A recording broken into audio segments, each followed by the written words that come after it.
形でやっていたらいいですか？ Well, we do some of the similar things we do in large breed dogs, but with small breeds, we have a lot of options. And again, we first have to define if this is just a low-grade inflammation or a very aggressive or high-grade inflammation.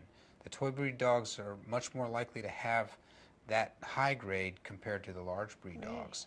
So if it's a low-grade inflammation and traditional osteoarthritis, we would probably, if they're really sore, we'd probably start them off with a drug that's an NSAID, a non-steroidal anti-inflammatory drug, to kind of quiet down the inflammation more quickly.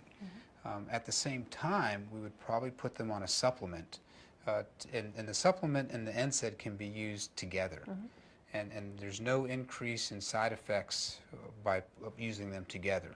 So when we add the supplement, the idea is to provide additional anti-inflammatory properties.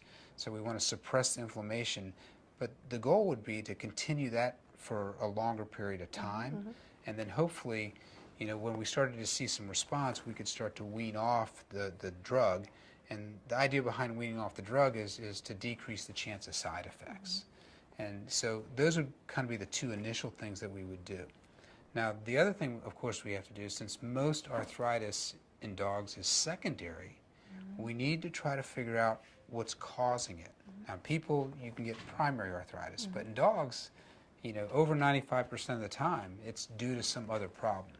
So if you can identify what the underlying problem is, you can try to eliminate that.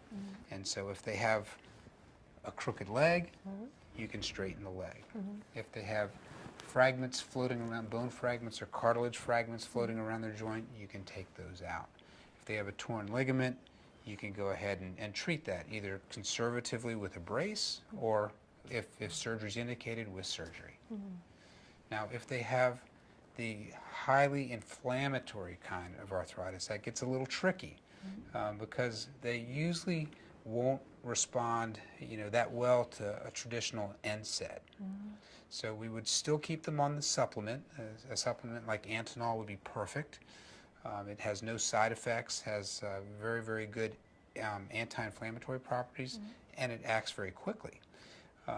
But we would need something in addition to that probably. So probably if it's like a rheumatoid arthritis or a polyarthritis that's immune-mediated, we'd probably start off with a little bit of a steroid, actually, to suppress the immune system. That's going to do a better job than the NSAID.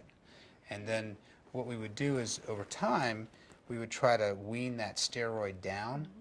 And if we started to see clinical signs again, then what we would do is introduce another drug because we want to try to keep the steroid down to a minimum because it has a lot of side effects, especially long term. So we'd use something like azathioprine or something on the long term, along with the supplement.